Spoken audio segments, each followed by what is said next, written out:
Saddle up, Denver. We are staring down a storm of broken bodies, high-stakes theater, and a plot twist so wild it could flip our entire postseason destiny on its head.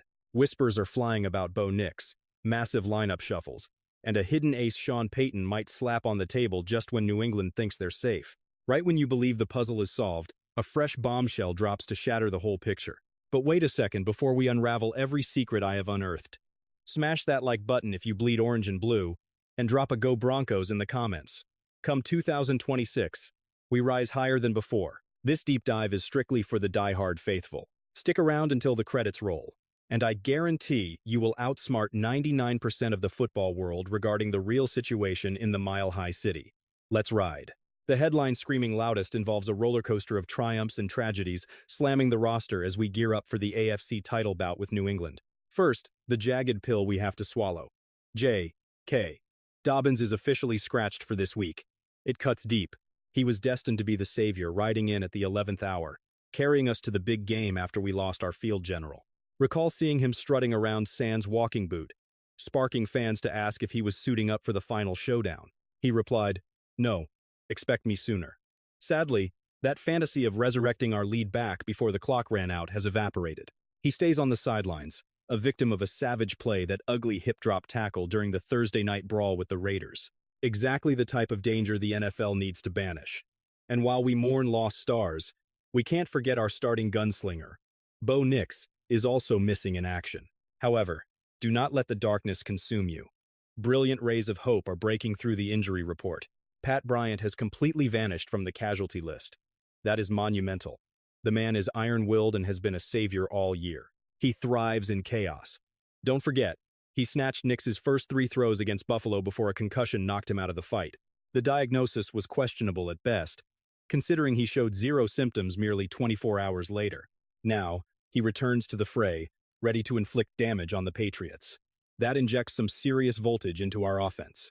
Look, having Dobbins would be a luxury, but victory here won't come from smashing the rock 30 times. New England's wall didn't crack for a 100-yard runner until Week 12. Throughout the postseason, they have strangled the ground game, suffocating both the Chargers and the Texans. So, while his talent is missed, this specific battlefield doesn't require his presence for us to execute the master plan. Sean Payton isn't rewriting the script. He intends to unleash an aerial assault, leveraging every ounce of our home turf edge. This clash is destined to become a gunslinger's duel amidst the frost. Conversely, New England is suffering a catastrophic hit. Their premier headhunter, Harold Landry, has been officially ruled out. The man racked up nearly 10 sacks and played like a human demolition derby all season.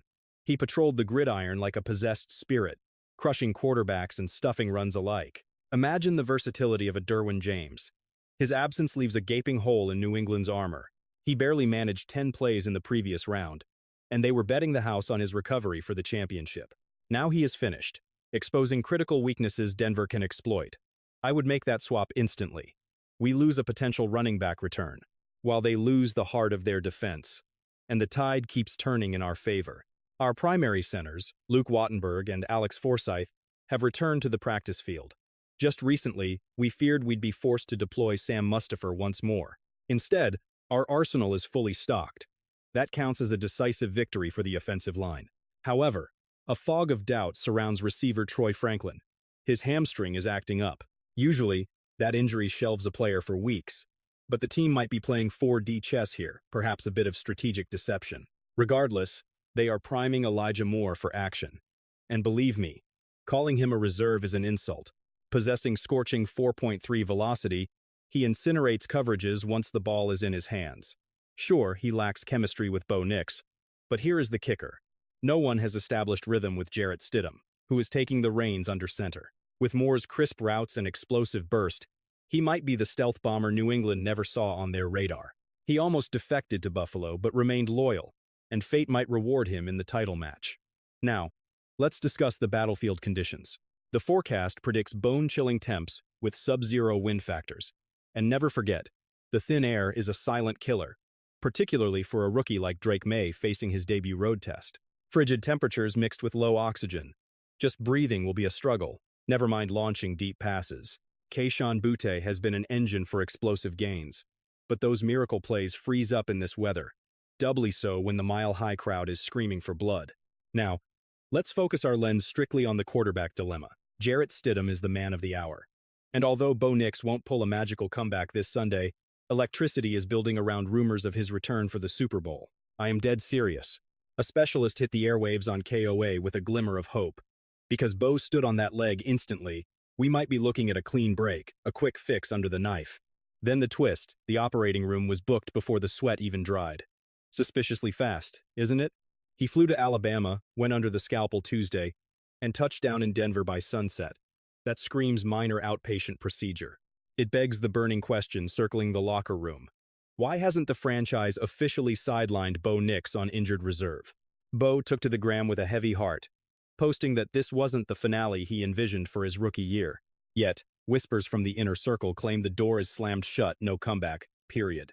The rumor mill is on fire, proving just how hungry this city is and how much smoke is clouding the truth. But amidst the fog, one fact stands tall. Sean Payton has entered a level of focus we have simply never witnessed.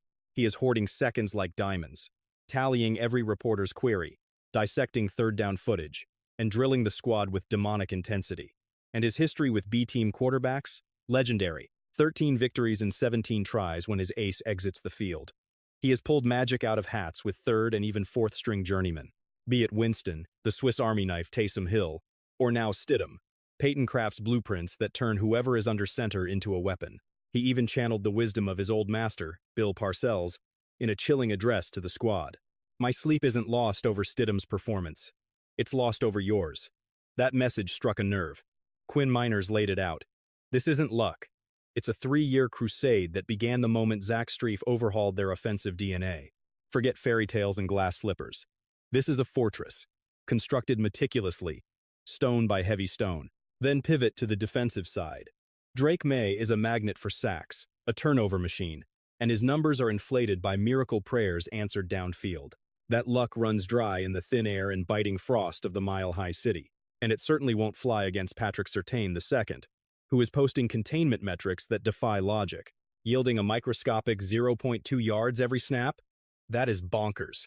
He isn't just in the debate for the league's top cornerback, he is the debate. But the magic of this Denver roster transcends raw athletic ability. It is their iron will, their bounce-back instinct, and Payton's tactical genius when the walls are closing in. Let's keep it real. A vengeful coach with a backup arm is the most terrifying variable in football. Payton built his legacy on alchemy, turning disasters into championships. He thrives in this chaos. It is the same old story. The star falls, the critics bury the team, and somehow his crew claws their way to victory. That storm is gathering over Denver. With Stidham driving the bus, they won't force him to wear Bo Nix's shoes. This isn't about jamming a square block through a round circle. It is about tailoring a beast of an offense to Stidham's heartbeat. And with 7 days of starter reps, he is locked and loaded. Remember, the man has ice in his veins. He stepped up against the Chargers and looked dangerously competent. Now, he is armed with a playbook written by Sean Payton expressly for his hands. Expect lightning-fast decisions, dizzying motion, and a ruthless attack on New England's soft spots. Keep in mind, the Patriots usually feast on the ground game, but stretch the field, hit them with speed and rhythm, and their discipline disintegrates. Enter Elijah Moore, the wild card. With Troy Franklin likely sidelined, Moore injects explosive speed and run-after-catch savagery that isn't on any recent film. Imagine the defensive coordinators panic. They spent days studying Franklin. Now they face a fresh phantom who can torch press coverage, snap ankles, and turn a 5-yard dump-off into a 40-yard touchdown. That is the type of voltage that electrifies a whole stadium. And that is merely the appetizer. Watch for the Broncos to unlock the vault on the pistol formation. It has been dormant recently. But remember early on when R.J. Harvey slashed through defenses from the pistol, like that rocket run against the Titans? Here is the secret weapon. New England has absolutely no answer for that setup. Their own broadcasters confessed it. On 72 snaps, they bleed 4.2 yards every time they see the pistol, way worse than their norm. Payton smells blood, and in a clash this monumental, he will unleash every trick play in his library. Then there is Denver's invisible teammate, the altitude and the freeze. This isn't just winter, it is high-altitude torture. Sub-zero gusts that cut through bone.